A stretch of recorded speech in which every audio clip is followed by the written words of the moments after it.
Rick, you making some headlines and making some X posts, as I saw over the last 24 hours or so, as the new cool Gavin Newsom account is starting to shake things up, Will. It's clearly him posting all these fun memes, getting into it, calling you insults there, Rick.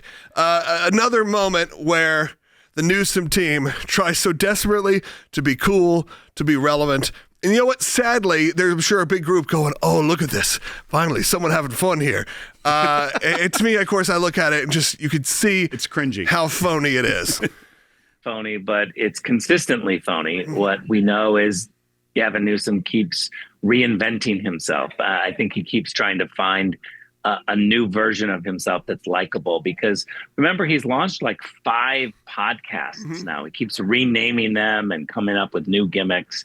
Then he hired this new Twitter team, which is so obviously not him, because suddenly it's like whiplash on his Twitter feed. And he's attacking people. Yesterday, he called me the janitor at the Kennedy Center, to which my response was, why are you making fun of working class people? I don't understand why we are supposed to, as politicians or people in leadership, look down on people who are teachers, janitors, working class. My brother is a truck driver, and he's one of the smartest people I know because he's so informed. And so I think we've just got to get to the point in our country where these elites stop making fun of people that maybe they can't relate to, but who just don't have the level of maybe sophistication that they want them to. I'd much rather be with the janitors and the truck drivers than with Gavin Newsom. I mean, you probably look at the numbers of how many people work in sanitation or health or janitorial services in the state of California, and I'm sure it is a large amount of your voter base. And you decided to some reason call that insult. Look, at the Kennedy Center, I'm sure you do employ quite a few of those people, as you should, as you have to when you're running, I don't know, a theater, an arena, anything like that. So when you do those kind of moments, I do think you have to have, look, I mean, we have a social media team. It's very clear. I think no one thinks that some of the stuff posted is like individually being posted by each one of our people. No. But we're also, remember, not pretending it is. And the other thing about it is it's not, you have to make sure you have the right people there who understand your voice. And if they don't, they step in it just like this, where all of a sudden you have insulted, I can't even imagine how many Californians. Well, and I mean, I don't want to play devil's advocate here, but Rick, I feel like whoever they did hire kind of nailed his voice, because what did they do? His account mocked working class people. Yeah. This is the same guy that went to French Laundry during COVID when no one else was allowed to even go do their jobs, the working class people. Real quick, this is just a quick Google search for the U.S. Bureau of Labor Statistics. 245,790 janitors and cleaners in the state of California in May of 2023. So, I mean, that is not insignificant. I'll take every one of their votes and all of their hard work. Look, let me just make one thing clear. I don't employ a single person to run my social media. I run my social media. and sometimes I would say that, I probably go too far and I have to dial it back. But it's all me, and it's my authentic voice, because, I actually like calling out these hypocrites who call themselves, politicians. Look, I hope that the Democrats nominate Gavin Newsom. I just don't believe that he will ever work in a swing state. People in Ohio, Pennsylvania, Wisconsin, they're going to be able to tell how inauthentic he is. He's like a robot. His sounds, his hands, his hair, everything about him is totally contrived, poll tested. I hope that they do turn to him. He's term limited, so he's done. And I pray to God that he jumps into the presidential race, because I think he implodes really fast once he gets outside of California. And you're right, Rick, that it feels like every time he makes this brand move, it's so drastic. You all the goodwill you may have thought he could have had by interviewing Charlie Kirk, by doing all of that, it all of a sudden clearly did not work. It clearly did not resonate with the right people, or his team doesn't think it did. So let's just knee-jerk reaction go completely the opposite direction. And you're right, it just screams inauthentic. It screams elitist.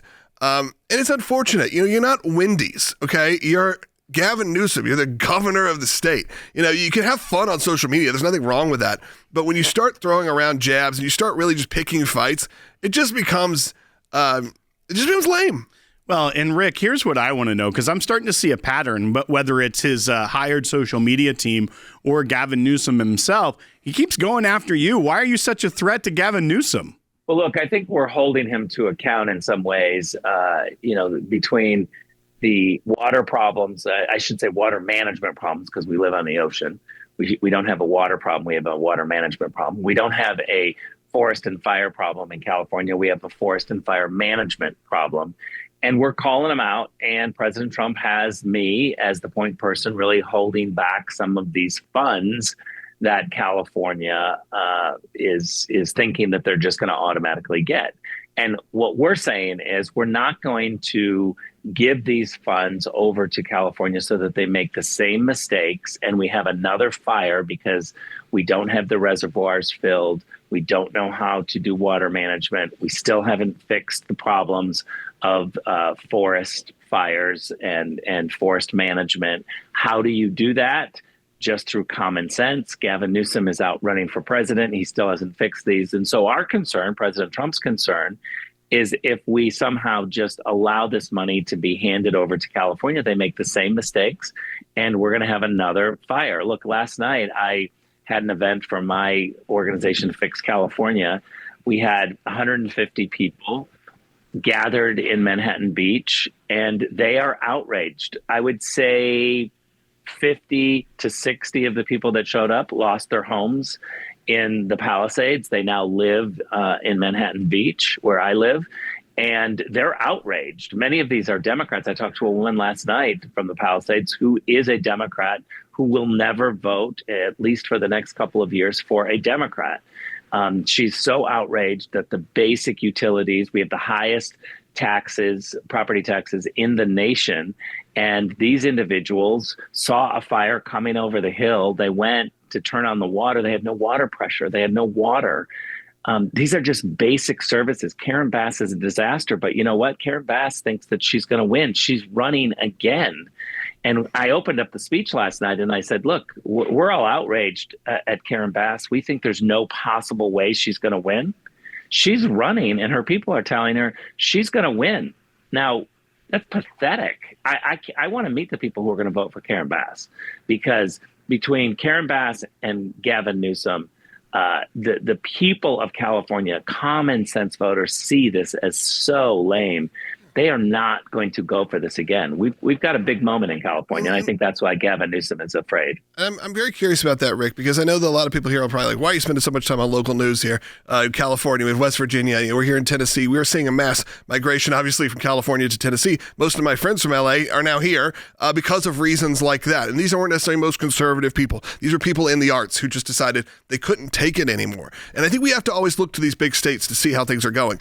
I mean, with Karen Bass in that situation, I feel like you had the media, she had the media so under control that if you wanted to vote for anyone else, even a moderate Democrat, you were ostracized. You were all of a sudden the enemy if you just said, I don't know, I want to vote for this other more moderate Democrat. Sorry, you're no longer welcome in California. Los Angeles Times is the newsletter for the Democratic Party. It's a simple little newsletter. It's not interesting anymore. You don't even need to read it because you know exactly what they're going to say. They're going to say the Republican is bad, the Democrat is good. It's tanking. They're literally firing people left and right, laying people off.